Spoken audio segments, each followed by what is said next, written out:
today's inflation number. It's just dropped. Business Editor Ross Greenwood with me. Ross, with this breaking news now.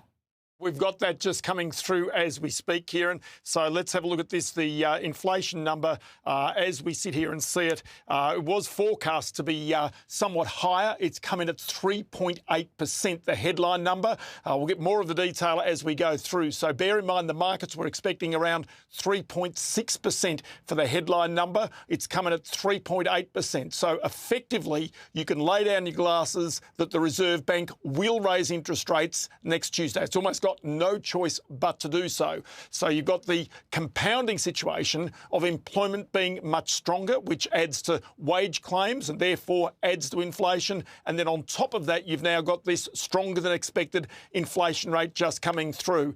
More of the detail coming through as we see it is effectively the underlying rate, which is what the Reserve Bank will be looking at. And so from this point of view, they're saying it's a significant increase in the inflation rate and the underlying rate, the trim mean, has come in at 3.3%, and that's up from 3% last time. So if we have a look here at the trend, it had been trending down, and that's why we got 3 interest rate cuts last year.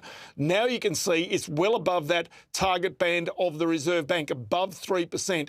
And so the Reserve Bank really has got not much choice in many ways, but it's got one instrument, interest rates. And so as a result, you would anticipate really now it is going to next week raise interest rates. And in fact, it won't be the only interest rate rise this year if this continues, because the markets right now, even ahead of this, have been forecasting as many as 3 interest rate rises this year that would undo the 3 interest rate cuts that we saw in 2025. So that's just the headline of it, Kieran. And as I say, this will be a surprise and certainly will also affect the financial markets as well.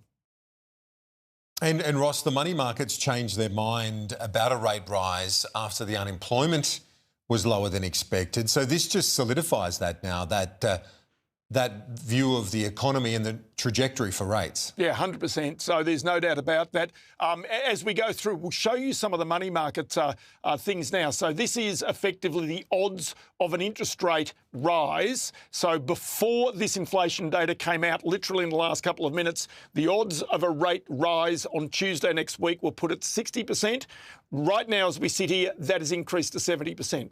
So markets are really now penciling in a rate rise on Tuesday next week. But as I say, if you go even further forward into the money markets and look a bit more deeply, you can see that they're suggesting there'll be another rate rise by around July, August, and then another one potentially by December as well. Again, if we go through and have a look at the money markets, and let's say, for example, if we start with the Australian dollar, if we can bring that one up, you'll see the Australian dollar will have certainly jumped off the back of this. It was already challenging 70 cents. It's gone above 70 cents, you can see here. So this is the highest rate that the dollar's seen in almost 3 years. You can see the big jump and the spike in this line chart on the left-hand side, and that's as a result of this inflation number coming in much stronger than expected. If we can move on to the 1-year bond yield chart, you'll see the same thing here. So again, 1-year bond yields up a little bit off the back of this. Not a lot, but something there. The other one that will have moved is the stock market.